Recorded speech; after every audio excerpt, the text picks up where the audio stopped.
Asikhulisane talk show with Njabulo Makhanya, produced by Buffalo Production. Sibingelele babukele emakhaya. Inhloso yale show sifisa ukuthi sicobelelane ngolwazi, sikhulisane ngokwe-wisdom ukuze sizoya phambili. Ngakho siyanicela ukuthi mase kuphele ishow ukuba niparticipate kuma-comment section. Nibeke futhi nembono niyibonayo nge-topic esobe sikhuluma ngayo. Nibeke futhi nama-topic enifisa ukuthi nikhulume ngawo ukuze nizolapheka. I-topic esikhuluma ngawo namhlanje ithi umuntu akafi.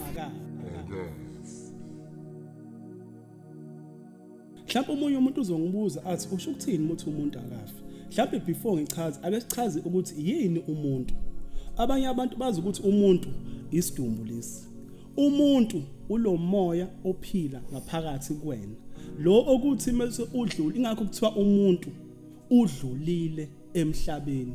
Mina mangase manje kuthiwa ngidlulile emhlabeni nizobe nisawubona umzimba wami manje kodwa yini ezobe sidlulile umoya uzobe usungasekho emzimbeni wami.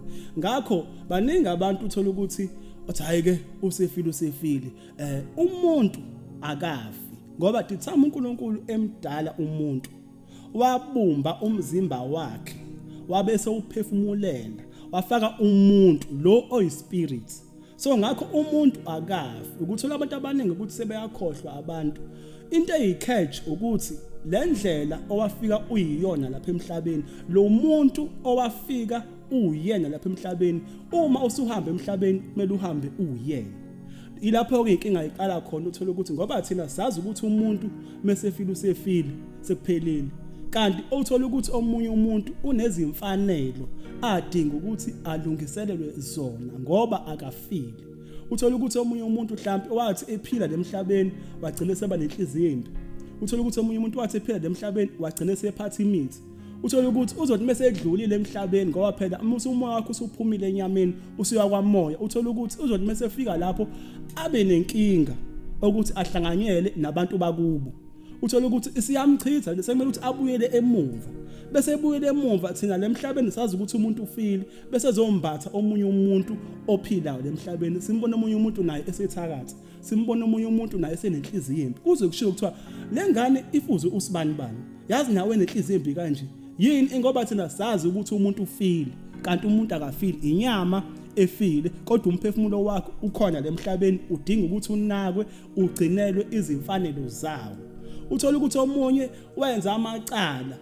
Into eyinkinga ukuthi uma usudlulile emhlabeni awukwazi kwenza lutho. Uyafana nomuntu osuke eboshiwe. Uma uboshiwa ejele awukwazi kwenza lutho.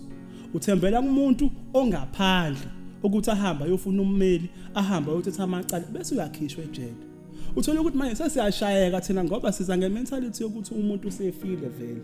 Uthola ukuthi amacala asewela phezulu kwethu. So kubalekile ukuthi si-understand ukuthi uma umuntu edlulile emhlabeni kusekungeve ukusho ukuthi usefile.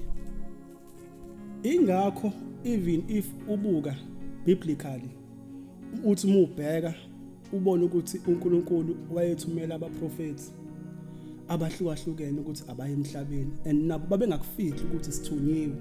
Abanye baze basho bathi thina sesisindisiwe.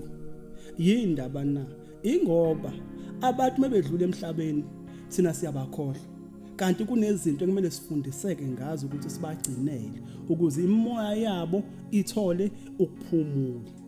Umuntu usuke engafile kusuke kuyinyama ekhathele njengoba kusuke kuthiwa azathi umuntu usibani bana akasekho emhlabeni akasho ukuthi sefile uthi akasekho emhlabeni ngoba usuke sephila ngokomoya. Abanye baze basho bathi useyidluzi abanye bathi useyithonga. Mhlawumbe ngicacise nje lapho umehluko phakathi kwedluzi nethonga. Idluzi lisuke lingageziwe futhi lisuke linganakiwe. Ithonga lisuke seligcinelwe izimfanelo zalo seliyingilosi ekhanyisa ekhaya. So dithamthina sibakhohlwa ke ilapho khona basuka khona sebefika ngezidlozana sebefika kabi ngenxa yokuthi asigcina izimfanelo zabo. Umuntu akafi usuke edinga wena osemhlabeni ukuthi ulungise lapho ona khona ukuze umoya wakhe ukuthole ukuphumula umoya lo owumuntu. Ngakho ngazo sonke isikhathi abantu bakithi kubalulekile ukuthi sik-understand ukuthi singabakhohlwa abantu ngoba naku sebedlulile emhlabeni, ngoba naku sithi sebefile. Siyacela ababukeli emakhaya nani ukuba ni-comment, nibeke imbono ukuthi nibona kanjani nina, niyakuvuma lokho ukuthi umuntu akafi noma niyaphikisa. Niphinde futhi ni-like, niphinde futhi ni-subscribe, niphinde futhi nibeka ama-topic enibonayo ukuthi angase anilaphe sikhulume ngawo kwi-Asikhulisane Talk Show with Njabulo, produced by Buffalo Productions.